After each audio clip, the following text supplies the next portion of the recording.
Welcome back to the show. I'm really glad you're here because what I found this week is something I think everyone should know, even if you've never thought of yourself as the techie one in your family or your group of friends. Today, we're lifting the curtain on two social engineering tricks that have taken the cybersecurity world by storm lately: ClickFix and FileFix. I know, the names sound a little catchy, almost like apps you might want to download, but these are tactics hackers use to get you or someone you know to actually help them infect your computer. And what's wild is they don't rely on exploiting some super secret vulnerability in your machine. They target you and me, and the things we do every day, often when we're just trying to get something working. So let's start with ClickFix. Honestly, when I first read about this, it felt a little bit like old school phishing mixed with something sneakier. The pattern always starts the same. You see a message on your screen. Maybe it looks like an error. Maybe it's a fake CAPTCHA that says you need to verify you're not a robot. Sometimes it's supposedly from Google Meet, Booking.com, or even Microsoft. The message says, hey, there's a problem, but don't worry. You can fix it yourself, fast. And they even helpfully provide a button that says something like, fix it, or verify. Here's where it gets clever and a little scary. When you press that button, what actually happens behind the scenes is that the website copies a command to your clipboard. Then the instructions tell you to open the Windows Run dialog, so that's Win plus R, or sometimes PowerShell, or maybe Terminal if you're on a Mac or Linux. Once you paste the command and hit enter, boom. Without realizing it, you just told your computer to go off and do something. Usually download some really nasty malware. Maybe it's ransomware, maybe it's a program that steals your passwords or your crypto wallet, maybe it's even giving someone remote control over your system. What's striking about this is, you didn't need to download a file or dodge the classic, "This file looks suspicious" warning from your security software. You just followed the steps and, well, helped out the attacker. I think what really got my attention is just how effective this has become. In the first half of this year alone, there was an increase, get this, of over 500%. It's now the second most common way that researchers are seeing computers get breached, right behind those classic phishing emails. 8% of all stopped cyber attacks in the past 6 months were using ClickFix. When you realize how many people use computers every day, that number is a bit staggering. And it's not just random individuals falling for it. Attackers are tailoring these techniques for businesses, for government employees, for folks trading cryptocurrency. There are even entire toolkits being sold online that let anyone spin up these fake fix pages in minutes, which means this isn't going away anytime soon. The variety of threats being delivered is increasing too. Ransomware, info stealers, crypto miners, you name it. And it's not just cyber criminals doing this. Some nation-state hacker groups, think advanced persistent threats, have started using ClickFix to get into organizations they want to spy on.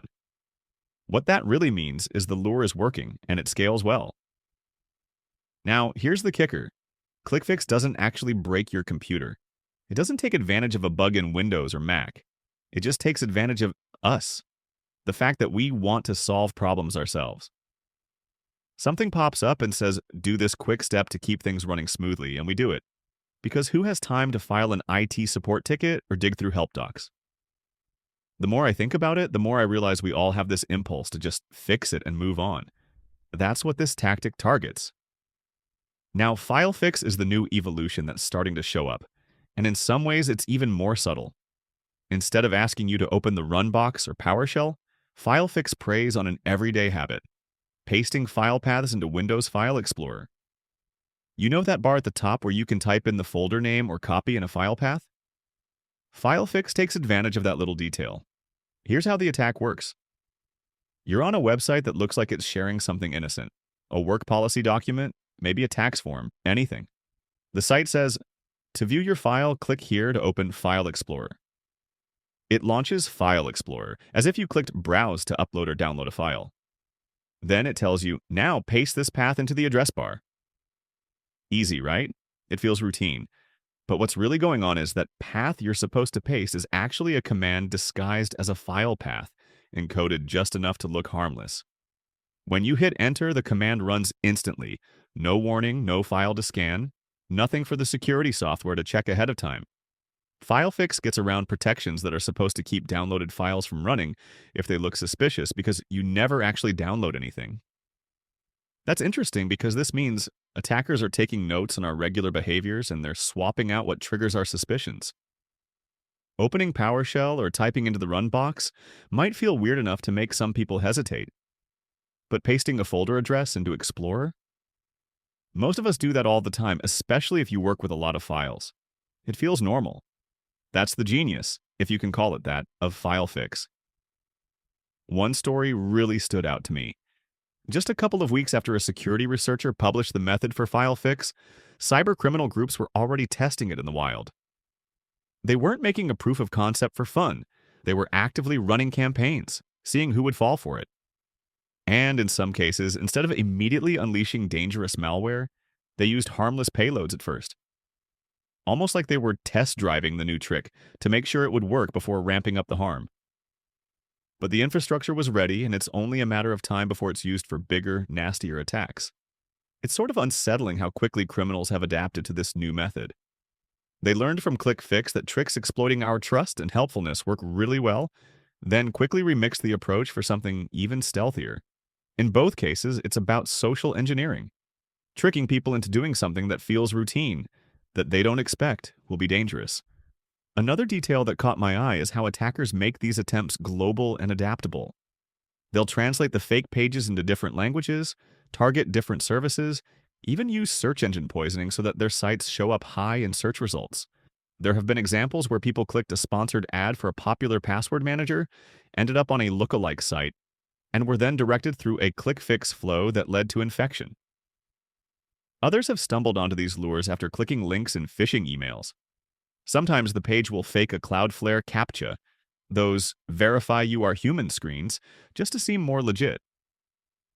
When you look at the numbers in the very real recent campaigns, like those targeting cryptocurrency users, governments, and regular businesses, one thing becomes clear.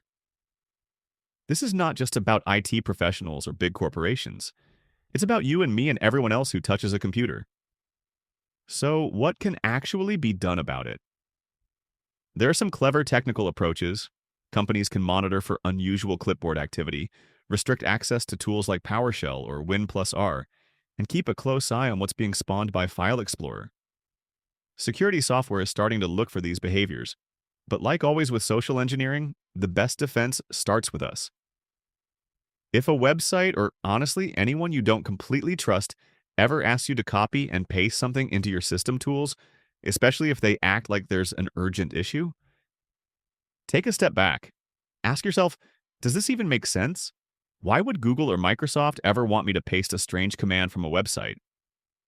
The answer is they wouldn't. One last twist that made me chuckle. ClickFix is actually the name of a totally harmless open-source program designed to fix mouse-click issues on Windows.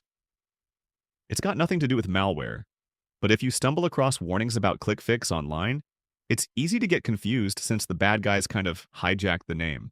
So context really matters here. When I think back over what all this means, it strikes me that we're living in a world where cyber attackers aren't just looking for flaws in our code, but the little routines and assumptions that sneak into our day-to-day computer use. They're watching how we solve problems and tweaking their tricks so that it feels almost automatic to help them. ClickFix and FileFix are just two examples in a much bigger shift in how social engineering works. Ultimately, the lesson here is that human intuition, our desire to click fix, our habit of rushing through problems, can be a powerful access point for attackers. At the same time, a little bit of healthy suspicion is often our best shield. Even if just 1 in 10 people pauses to double-check before pasting, those attackers lose a lot of their reach. So next time you're faced with a site or screen that urgently wants you to copy and paste, remember, when in doubt, check with someone you trust. Cybersecurity is more about behavior than ever before. Thanks for listening today, and take care out there.